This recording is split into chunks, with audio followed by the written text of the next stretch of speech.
Teacher आके दूसरा आके खड़ा हुआ लेकिन आपको होश ही नहीं है। तो कभी भी किसी का भी अपने कर्म के साथ में योग लगता है। हम अपने आप को भी देखेंगे और नहीं लगता है, ये भी बहुत ज्यादा स्थिति रहती है कि नहीं लगता है तो चलते चलते ठोकर लग जाती है। कहाँ ध्यान था? मतलब यदि आप चलने में 100% हो, आप ड्राइव करने में 100% हो, तो आपका कभी एक्सीडेंट नहीं होगा।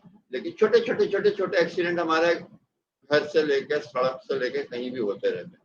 तो हमको कर्म योगी का मतलब ये है कि आप जिस समय, जैसा मुझे नहीं बताया, कि आप उसके साथ 100% हो। अब ऐसा कोई कर्म योगी हमारे ध्यान में आता है क्या? उदाहरण के लिए कही जाए कि हम खुद भी हैं, लेकिन कोई भी 100% हर समय वैसा बना रहे, संभव नहीं हो पाता। एक पहाड़ खोदने की कहानी हम लोगों ने सुनी होगी, ठीक है ना? तो उसके साथ वो कर्मयोग एक लंबे समय तक रहा, तो वो किसी के साथ लंबे समय भी हो सकता है, एक उदाहरण बन जाता है। ऐसे ही हम भक्ति योग के भी बहुत सारे उदाहरण हमारे सामने हो सकते हैं। मीरा है, प्रहलाद है, ध्रुव है, कि उनके साथ में और कुछ भी हो रहा है, लेकिन उनका अपना ध्यान, अपना फोकस उस भक्ति से नहीं हट रहा। ज्ञान योग का कुछ अपने को उदाहरण समझ में आता है क्या, याद आता है क्या? जैसे मैंने 2 उदाहरण आपको ये दिए, ज्ञान योग का उदाहरण ध्यान में आता है क्या? तो उन्हें जब ज्ञान हो गया, जब तक ज्ञान नहीं हुआ था तब तक बात और हो गई, लेकिन जब उनके गुरु के द्वारा उन्हें जब वो ज्ञान हो गया, तो वो जीवन पर्यंत ऐसे कितने ही संत, ऋषि, गुरु उस ज्ञान योग की स्थिति को उन्होंने प्राप्त किया, जिनके फॉलोअर्स आज तक हम दुनिया में देख रहे हैं कि चल रहे। तो वो स्थिति भी सबको प्राप्त होती है। अब ज्ञान होता कब है? ज्ञान तब होता है जैसे आप लोगों ने कहा कि अनुभव हो जाए या समझ में आ जाए। समझ में आने के बाद, जैसे अभी आपने विवेकानंद का उदाहरण दिया, तो वो जीवन पर्यंत वो ज्ञान, उन्होंने उसे ही अपना कर्म बना लिया और ज्ञान के मार्ग पर चलते रहे। तो कर्म उनका हो गया, कर्म योगी भी हो गए ज्ञान योगी के साथ। जीवन पर्यंत वो कर्म ज्ञान का प्रचार प्रसार करते रहे, लोगों को ज्ञान बांटते रहे। कृष्ण और अर्जुन का संबंध भी कुछ ऐसा ही था।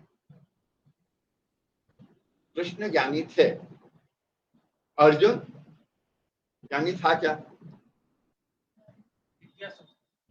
जिज्ञासु भी नहीं था वो तो। दरअसल उसने तो प्रश्न बाद में किया, उसने तो पहले वहां बीच में गया और कह दिया कि मैं युद्ध नहीं करूंगा, मेरे से नहीं होगा, मैं नहीं करूंगा युद्ध। उसने तो युद्ध करने से मना कर दिया, मतलब कर्म करने से मना कर दिया। तो प्रभु ने पूछा क्यों नहीं करेगा?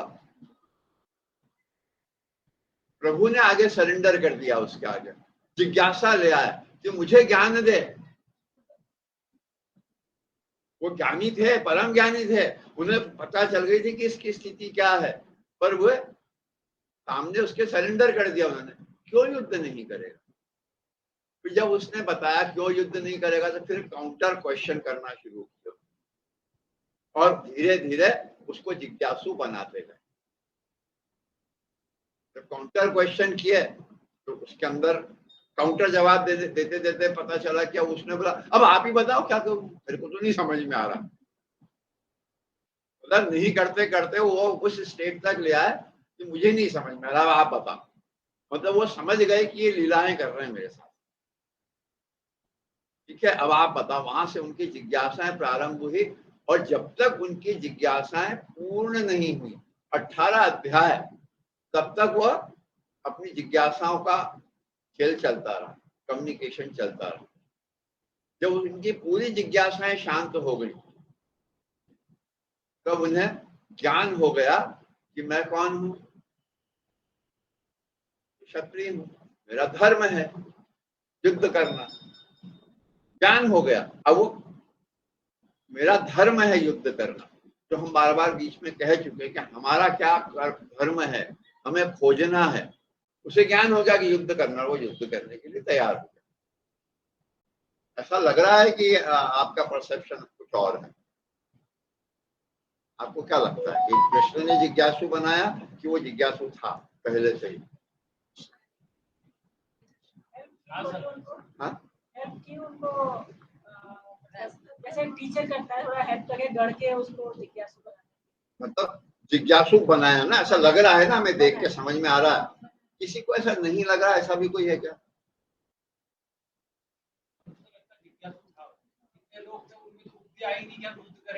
खड़े हो गए युद्ध करने के लिए, लेकिन एकमात्र व्यक्ति वही था सर जिसको ऐसा लगा कि यार इस मारने से क्या मिलेगा। यदि सोचा ना सर, यदि वो जिज्ञासु था तो फिर वो मोहग्रस्त कहाँ था?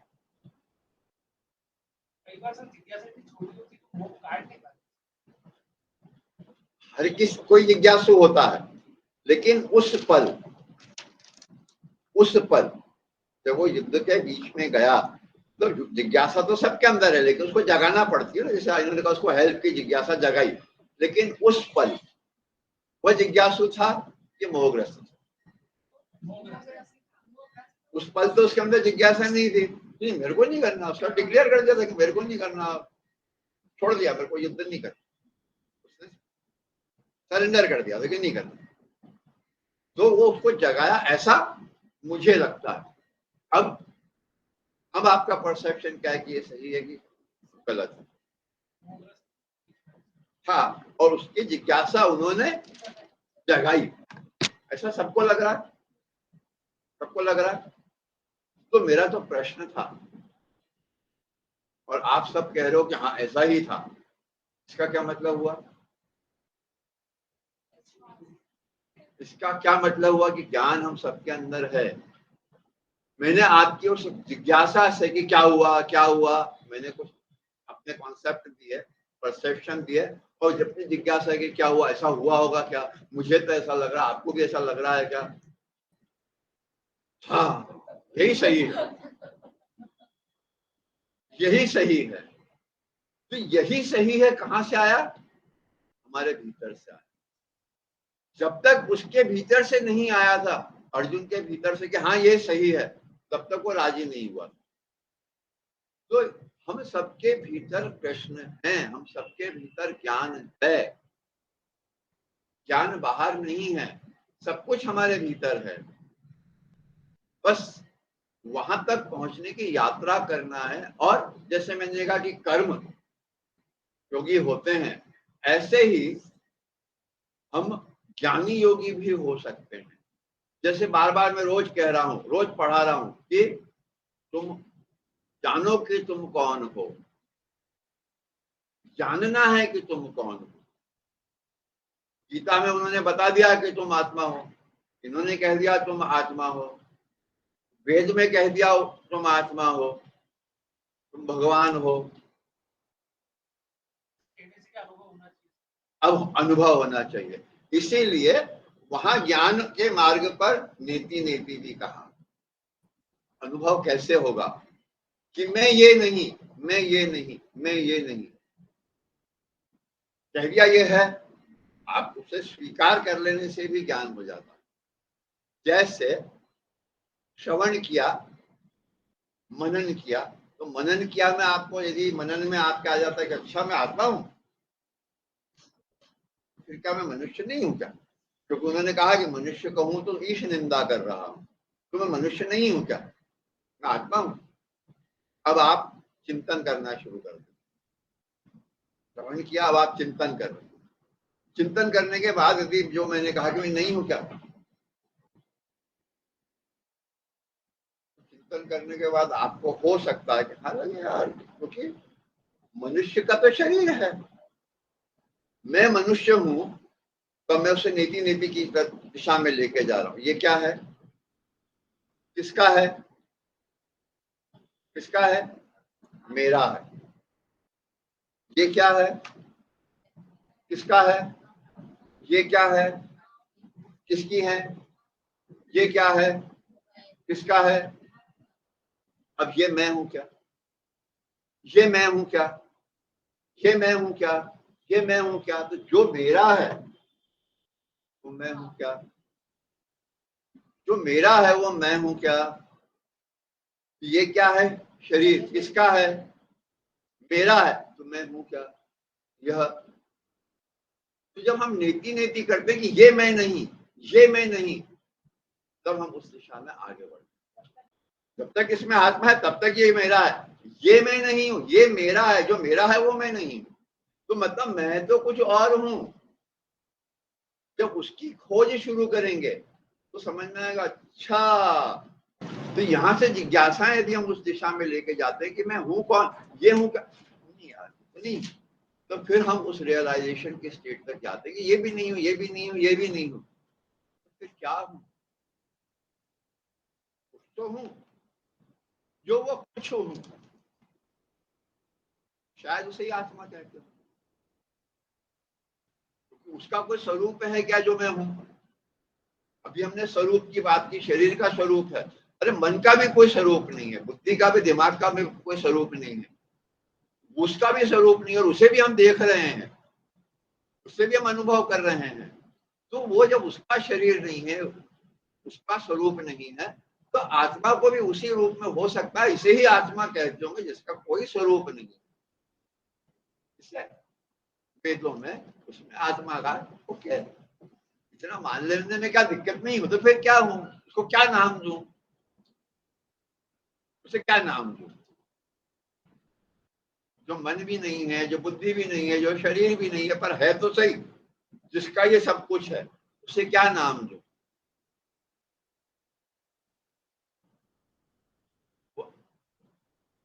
आत्मा आपका, वो आपका तत्व है, तत्वमसी बोलते हैं ना, वो आपका तत्व है।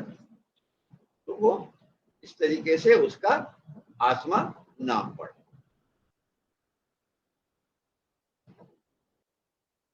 अब आत्मा में भगवान में क्या फर्क है? जैसे मैंने अभी कहा, जब हम गीता पे गए तो वो ज्ञानी जब हो गया, जब वो ज्ञानी हो गया तब वह भगवान हो गया, तो उसके भीतर था। और जब वो उस स्थिति तक पहुंच गया, वो इस स्थिति तक पहुंच गया कि मैं आत्मा हूं जो जलती है, न कटती है, न गलती है। जब उसने उस ज्ञान को स्वीकार कर लिया, वो उसमें स्थित हो गया, तब वो ईश्वर हो गया। क्योंकि तब उसे समझ में आ रहा है कि यह मनुष्य नहीं है, यह भी वही है जो मैं हूं। मुझमें और इसमें क्या फर्क है? इसका भी शरीर है, इसका भी मन है, इसकी बुद्धि है, तो ये कौन है? ये वही है जो मैं हूं। इसीलिए उन्होंने कहा कि यदि मैं तुम्हें मनुष्य कहता हूं तो ईश निंदा करता हूं, क्योंकि तुम वही हो। उन्होंने खुद को तो स्वीकार कर लिया कि मैं आत्मा हूं और परमात्मा हूं, उन्हें ज्ञान हो गया और उन्होंने स्वीकार कर लिया। और जब उन्होंने ये स्वीकार कर लिया तो उन्होंने यह भी स्वीकार कर लिया कि तुम भी वही, लेकिन तुमने अभी इसे स्वीकार नहीं किया। तो वह संसार में आए थे ये स्वीकार कराने कि तुम कौन हो, ज्ञान कराने। ओ तुम जान पाते कि तुम कौन हो, अभी तुम जानते ही नहीं। इसका मतलब अभी तुम ईश्वर नहीं हो, अभी तुम आत्मा नहीं हो, जब तक जान नहीं लेते। तो हम अपने आप को ब्रह्मास्मि समझने लग जाए तो अभी हम नहीं हैं पर अभी नहीं हैं। जब तक कि हम क्या नहीं हैं उसको छोड़ते नहीं जाते हैं। यही गलती कहीं ना कहीं रावण से हुई थी। वो ज्ञानी था, उसे सब पता था, पर उसे ये नहीं पता था कि ये जिसको वो सत्य समझकर चल रहा है कि मैं सर्वशक्तिशाली हूं, किसे वो सर्वशक्तिशाली समझ रहा था? उसको शरीर से ऊपर नहीं उठ पा रहा था सारा ज्ञान होने के बाद। तो पुस्तकों से या पढ़कर सारा ज्ञान नहीं आ जाता। ज्ञानी भक्त जब कहेंगे तो कई लोग क्या आता है, अपने आप को ज्ञानी समझ लेते कि मैंने तो वेद भी पढ़ लिया, मुझे सब ज्ञान है, लेकिन वह स्वीकार नहीं है, उसे अनुभव नहीं किया है, उसे रियलाइज नहीं किया है। इसलिए ज्ञानी भक्त वह है जिसने उसे रियलाइज भी कर लिया और फिर भक्ति कर रहा। इसीलिए भगवान ने कहा कि वो सबसे प्रिय है। इसलिए ज्ञान हो गया कि वह कौन है। फिर भी वह उनकी भक्ति कर रहा है कि आप ही की कृपा से मुझे ये ज्ञान हुआ है, आप नहीं होते, कृष्ण नहीं होते तो अर्जुन को ज्ञान होता कि वो कौन है, नहीं होता। इसलिए वो सबसे प्रिय भक्त था। उसे ज्ञान हो गया था कि वो कौन है। अब मेरे को युद्ध करने से कोई डरना नहीं है, तो मरना है, खाली कोई झंझट ही नहीं, हार जीत से कोई लेना देना नहीं, तो मेरा धर्म है, तो मेरा कर्म है। ज्ञान हो गया। तो ज्ञान जिसने कराया उनके प्रति वो शरणागत है कि आपने मुझे ज्ञान करा। ज्ञानी होने के बाद वो चौड़ा नहीं हो गया। बस यही योग मार्ग है और यही स्थित रहने वाली चीज है कि होने के बाद भी वहां रहना वेरी डिफिकल्ट, बट इसी के लिए पूरा आए थे धरती पे।